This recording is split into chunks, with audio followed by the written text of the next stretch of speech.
So these little turtles are flatback turtles. They're Australia's own turtle. They're also the species of turtle across the world that we probably know least about.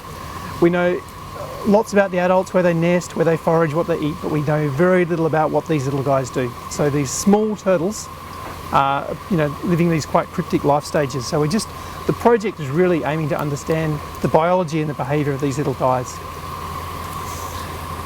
So we've got turtles in tanks here. One of the main reasons we keep them in the tanks is because they fight. They like to bite each other, so we have to keep them isolated.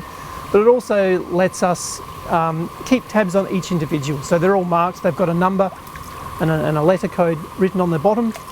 And so we can track their weight, we can track their growth, and we can make sure that they're all doing okay and they're not losing weight or not eating properly.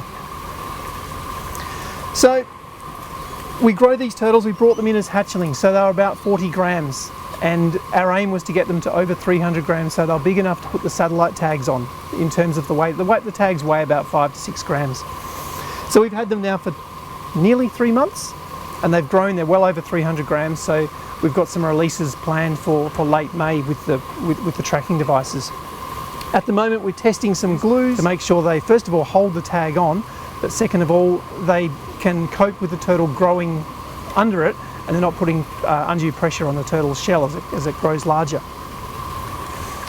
So something like this turtle here, would have started out probably as a hatchling about this sort of size. So, from 40 grams to this one probably weighs very close to 400 grams now, this little individual here. So they come from 4 different mums from Mackay. So we went down and caught the hatchlings as they came out of the nest in Mackay, brought them back here. So each one of these racks, so this is one mum, this is 2, and then there's the other one swimming around freely in the tub, come from another mum. So 4 different batches of hatchlings.